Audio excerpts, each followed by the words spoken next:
My wife cheated with a man she claimed was superior to me. And the worst part, my daughter agreed. They used my love, my labor, and my silence. But one day I came home early, and everything shattered. If you've ever been betrayed by the people you built your life for, this story will break you and then heal you. Hit that subscribe button and drop a comment if you've ever felt invisible in your own home. And stay till the end, because karma didn't just visit, it unpacked and stayed. I wasn't some deadbeat dad or distant husband. I was the guy who stayed up till 2 a.m. finishing reports to keep food on the table and dreams in reach. The guy who skipped vacations to pay tuition. The guy who came home to cold leftovers and forced smiles, never once asked for more than respect. I thought that was enough. Vanessa and I were together for 15 years, college sweethearts. We built everything from scratch, a house, a child, a future, and for a long time, I thought we were solid. I'd come home late, exhausted, and she'd be there, waiting with dinner, handing me the baby, sharing quiet moments between dishes and diapers. We were partners, or at least I thought we were. But slowly, things changed. The laughter faded. The eye contact stopped. My daughter, once a daddy's girl, barely looked at me anymore. And my wife? She found someone she believed was superior. Someone who didn't work himself into silence. Someone who made her feel seen, even if it meant betraying the man who gave her everything. There wasn't a single moment where everything fell apart. No explosion, no dramatic confrontation, just a slow erosion, like a foundation giving way under years of pressure, quietly crumbling, until one day, the house leans just enough for you to notice the floor isn't level anymore. The first crack showed up about 8 months ago. Vanessa started dressing nicer, not just cute sweaters and leggings to the grocery store, but full makeup, curled hair, and heels to grab milk nicer. I figured maybe she just wanted to feel good about herself. I supported that. After all, I was the one always buried in deadlines and spreadsheets. Maybe she just needed a reason to feel alive. But then the Target runs took 5 hours. A coffee with a friend turned into half the day. Yoga, once her hour of peace, now lasted long enough to be a part-time job. I'd ask how her day was, and she'd smile too wide and say, "Oh, just errands," before drifting out of the room, like a ghost with lipstick. I tried not to question it. I was knee-deep in the biggest project of my career. A promotion to director was on the line. I was working 60 to 70 hours a week, hoping to lock down a future that gave my daughter the chance I never had. I figured Vanessa would understand. I was doing it for us, after all. That was always the deal. I provide, and she anchors. We weather storms. But the storm was inside the house now, and I didn't even notice. The money was the next clue. Charges showed up in parts of town we never visited. $120, 0 cents at a steakhouse downtown. $500, 0 cents at Nordstrom. I'd ask about it and she'd shrug, say it was Jessica's birthday or a girl's trip or just a mistake. I wanted to believe her. It's funny how the mind will contort itself to avoid confronting what the heart already suspects. Zoe, my daughter, changed too. She used to wait at the window for my car to pull in, even if I came home at 9 p.m. Now she barely looked up from her phone. Her eyes didn't carry joy anymore, just judgment, disdain. She made little comments. "Must be nice to be rich. Dad's always working anyway." I thought it was just teenage moodiness.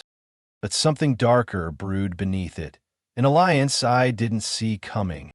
Vanessa and Zoe started speaking in code, looks exchanged when I walked into a room, whispers that cut off mid-sentence. I'd catch them both glancing at me, then quickly away, like I was a stranger crashing their private party. And in many ways, I was. I asked Vanessa once, just once, if everything was okay. She smiled that practiced smile and said, "Of course, you're just stressed. Don't worry about us." I didn't bring it up again, because part of me wanted to believe her. The part that remembered the small starter home we fixed together with our bare hands. The nights we stayed up with baby Zoe, tag-teaming diaper changes and sleep training. The woman who once cried tears of pride when I got my first big raise. Was she capable of this? Maybe I should have pushed harder. Maybe I should have looked deeper. But when you've built your life on the belief that you're building it together, You don't check for cracks. You trust the foundation until it splits beneath your feet. Then came the kitchen conversation, the moment where all suspicion turned to certainty. That day I had a migraine so bad I could barely see straight. My boss, merciful for once, told me to go home early. I didn't call ahead. I just wanted to collapse in bed. What I got instead was my daughter's voice, clear as a bell. "Dad has no freaking idea," Zoe laughed. "He's just an ATM with legs at this point." He froze. Vanessa's voice followed. "Honestly, I stopped feeling bad months ago. Derek's getting impatient, though. Once you graduate, we're done here."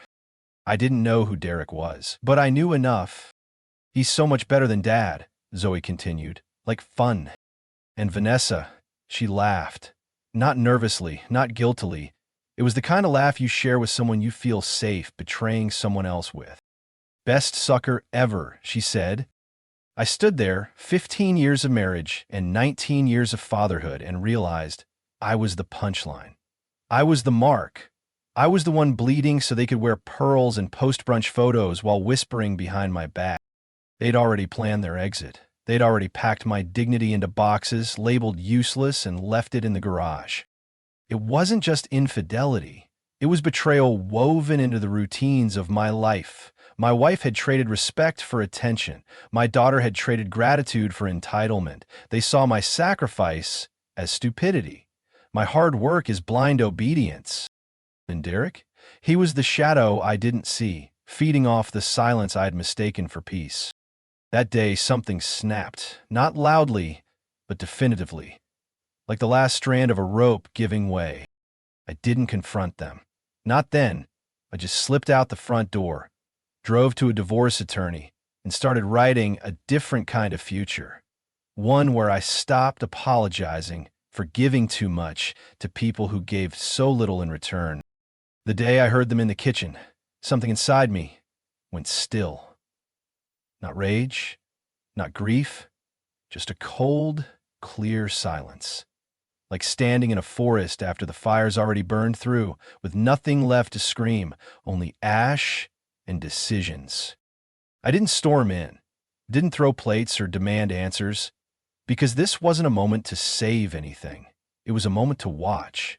Quiet men, like me, we don't panic, we prepare.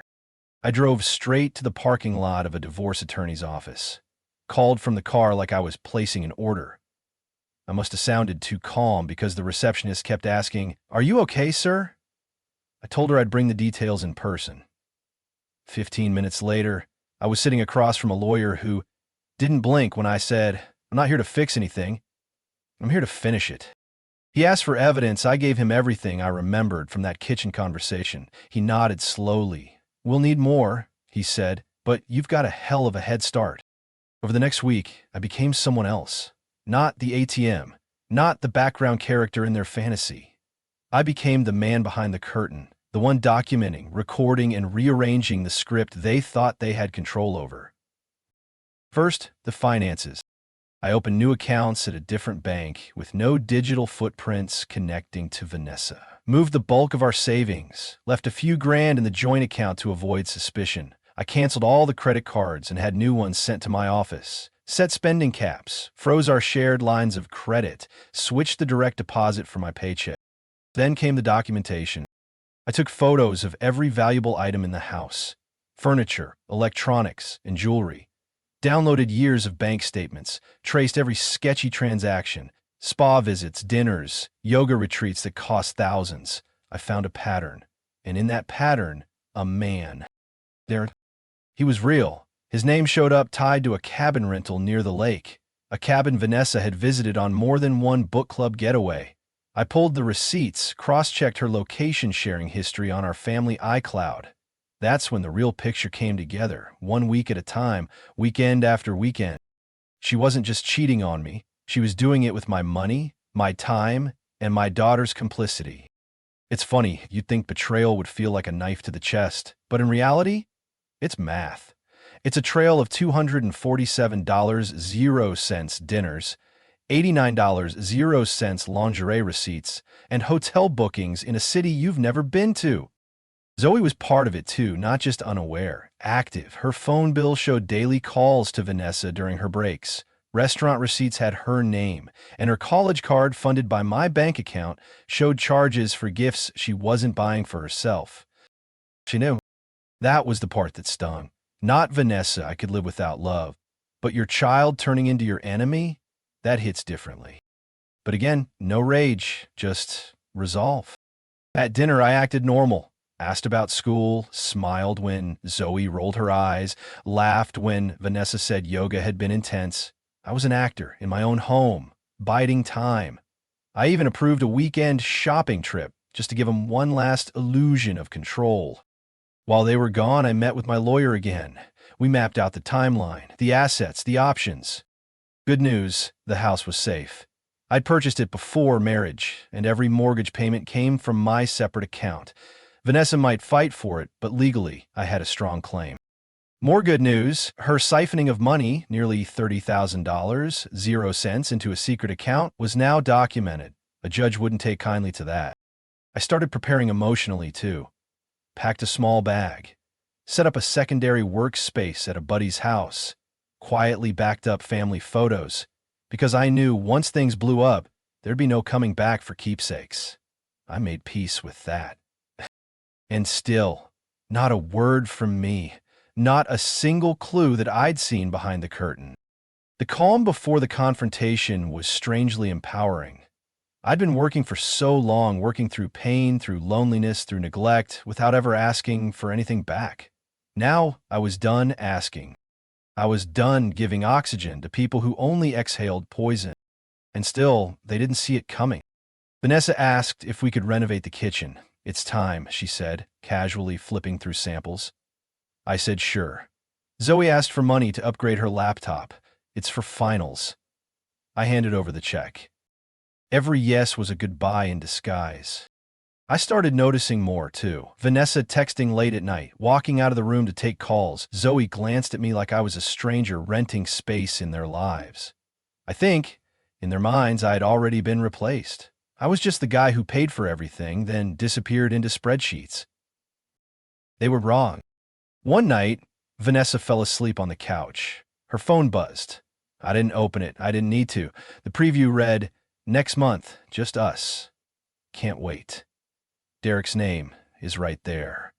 My daughter's voice echoed in my head. Dad won't even notice we're gone.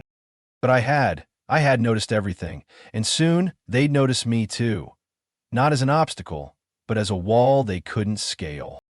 I gave it a few more days. I wanted the timing to be precise. My lawyer said, pick a Friday. It'll give you the weekend to breathe. So I waited. Waited like the tide waits to rise, inevitable and quiet. The day came.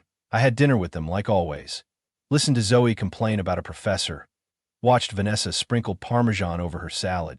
Then, when the dishes were done, I turned off the TV and said 9 words that changed the trajectory of all our lives. I filed for divorce last week. Thought you should know. There's a kind of silence that doesn't ask for permission. That Friday night, I carved it into the air like a blade. Vanessa was pouring wine. Zoe was halfway through texting someone, probably asking for more money. And me? I was done being their ghost. I filed for divorce last week, I said. Thought you should know. The world froze. Vanessa blinked like the words had hit her in slow motion. Zoe looked up, her mouth parted, phone still in hand. I've never seen two people go from certainty to collapse so fast. You... what? Vanessa finally asked, her voice suddenly small. I leaned back, calm as I'd ever been. Divorce. It's official. The papers are filed, the retainers paid, and I've already moved the assets. Zoe laughed, dry and sharp. You're being dramatic. No, I said, you're being deceptive. I'm just responding. Vanessa stood up, wine glass still in hand, like she thought posture could fix the situation. Can we talk about this? She stammered. We're already talking, I replied. But if you'd rather, I can replay what I heard in the kitchen last week, word for word. And there it was. That moment. The mask cracked. Vanessa's face went pale. Zoe dropped her phone. I heard it all, I said quietly. The ATM comment, the plan to leave after graduation, the lake house trips, Derek, all of it. Vanessa choked on air. Zoe muttered, "You went through our stuff?" I smiled, calm, deliberate. "No. I went through my accounts, my house, my devices. And would you like to guess what I found?" I pulled out a brown envelope and dropped it on the coffee table. Inside, screenshots of texts between Vanessa and Derek thanks to shared iCloud sync. Bank statements showing $30,000, 0 cents, misplaced from our joint account. Photos of Vanessa at a cabin with Derek pulled from Zoe's geotagged Instagram stories she forgot to hide. And the cherry on top, a notarized letter from my lawyer confirming my sole ownership of the house due to premarital purchase and sole mortgage payments. Zoe blinked, stunned. Vanessa's hand trembled as she picked up the photos. "Where did you get these?" she whispered. "I've been quiet," I said, not blind. Then I pulled out my phone and tapped the voice memo app. "Remember that day you said I was just an ATM with legs?" I hit play, their voices crystal clear spilled from the speaker. Laughter, plans, disdain. Zoe turned the sheet white. "Did you record us?" I nodded and sent it to my attorney, just in case one of you tried to play victim later. Vanessa stood up suddenly, panicking. "That's illegal." "You can't." "It's one-party consent in this state," I interrupted, smiling just enough to be terrifying. "But don't worry, I'm not posting it online. This isn't about revenge. It's about leverage." Silence. Then I walked over to the mantel and picked up a small locked box. I opened it, revealing a folder. Printed documents showing Zoe's college account drained by her purchases. First-class flights, Louis Vuitton bags, concert VIP packages. "You said I was funding your education," I said to Zoe. "Turns out I was just bankrolling your influencer fantasy." Zoe shook her head, voice cracking. I didn't know." "Yes, you did, and I have every receipt." Then I turned to Vanessa, voice lowering. "You used my name to open a second credit line in secret. That's bank fraud. Technically, I could press charges. But I won't." She looked up, shocked. "Because I want this to be clean," I continued. "I want you both out in 7 days. No drama, no legal games. If you cooperate, I'll stay silent. If not, I'll make this all public." Derek might think twice before committing to a scandal. Vanessa sat back down, defeated. And by the way, I added, "Derek." I called his office, asked if he was free for a golf outing. You know what they said? Both stared. "He's been married for 6 years, with 2 kids. You were the side piece, Vanessa, not me." The silence exploded like glass. Zoe dropped her head in her hands. Vanessa started hyperventilating. I didn't smile. I didn't cry. I just stood. The irony? I said I spent 15 years thinking I wasn't good enough, that I had to earn my place. But now I see you were never on my level. Then, just as calmly as I arrived, I walked away, left them there in the wreckage they built. Not as a man broken, but as a man reborn. It didn't end with silence. It ended with consequences. Vanessa thought she could drain me dry, walk away with half of everything and ride off into the sunset with a man she thought was better than me. But Derek was never a hero. He was an illusion, propped up by my bank account, my labor, my trust. When that illusion cracked, so did her world. The day they moved out, I didn't gloat. I simply stood on the front steps, watching 2 women who once looked at me like I was invisible, now packing their lives into cardboard boxes marked fragile. Vanessa's new apartment, 600 square feet of mildew and regrets. Her job? The receptionist at a dental office that pays $16.00 an hour.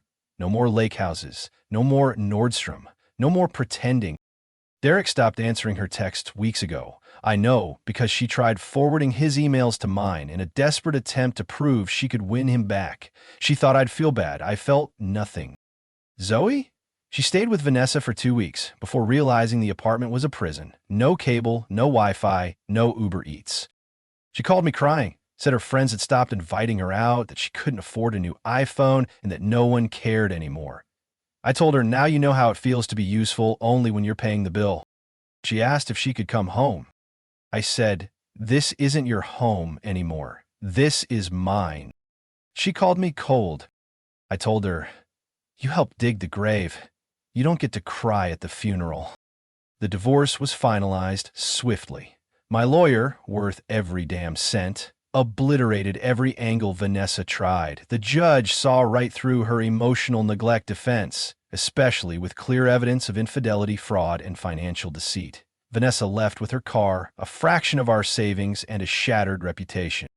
I kept the house, the retirement, the vacation property, the respect, but the real win was control. I rebuilt from the ground up, repainted the house, got rid of every piece of furniture she picked, turned Zoe's old room into a high-end gaming studio, bought a smoker grill, and threw a party with my friends, real ones, who stuck around after the dust settled. I even got promoted, director of engineering, $180, 0 cents case salary. I work less, live more, sleep better. And I finally did something I always postponed. I took a trip alone. Week in the Rockies, just me, the mountains, and Charlie, my shelter dog, who now guards the home no one else is allowed to call theirs. Vanessa tried to reach out again, email, voicemail, a pathetic handwritten letter. She said she needed help. I sent her a $10, 0 cents Starbucks gift card and wrote on the envelope, "Best of luck? Karma remembers." I heard she tried to chase Derek one last time. He ghosted her for good. I heard Zoe dropped out of college. Couldn't keep up without my money. I didn't interfere. I didn't speak badly about them. I let consequences do the talking. Because the best revenge is never raising your voice. It's raising your standards. They lost a provider, a protector, a foundation. I lost dead weight. And when people ask me if I regret the years I spent building for them, I say no. I just regret not walking away sooner. If this story touched a wound you've been carrying, leave a like so I know you're not alone. Hit subscribe if you believe some lines, once crossed, can never be uncrossed. And what about you? If someone you loved betrayed you, would you walk away, strike back, or forgive? Which part of the story hit you the hardest? I read every comment because sometimes healing begins when we realize people don't change. They just take the mask off.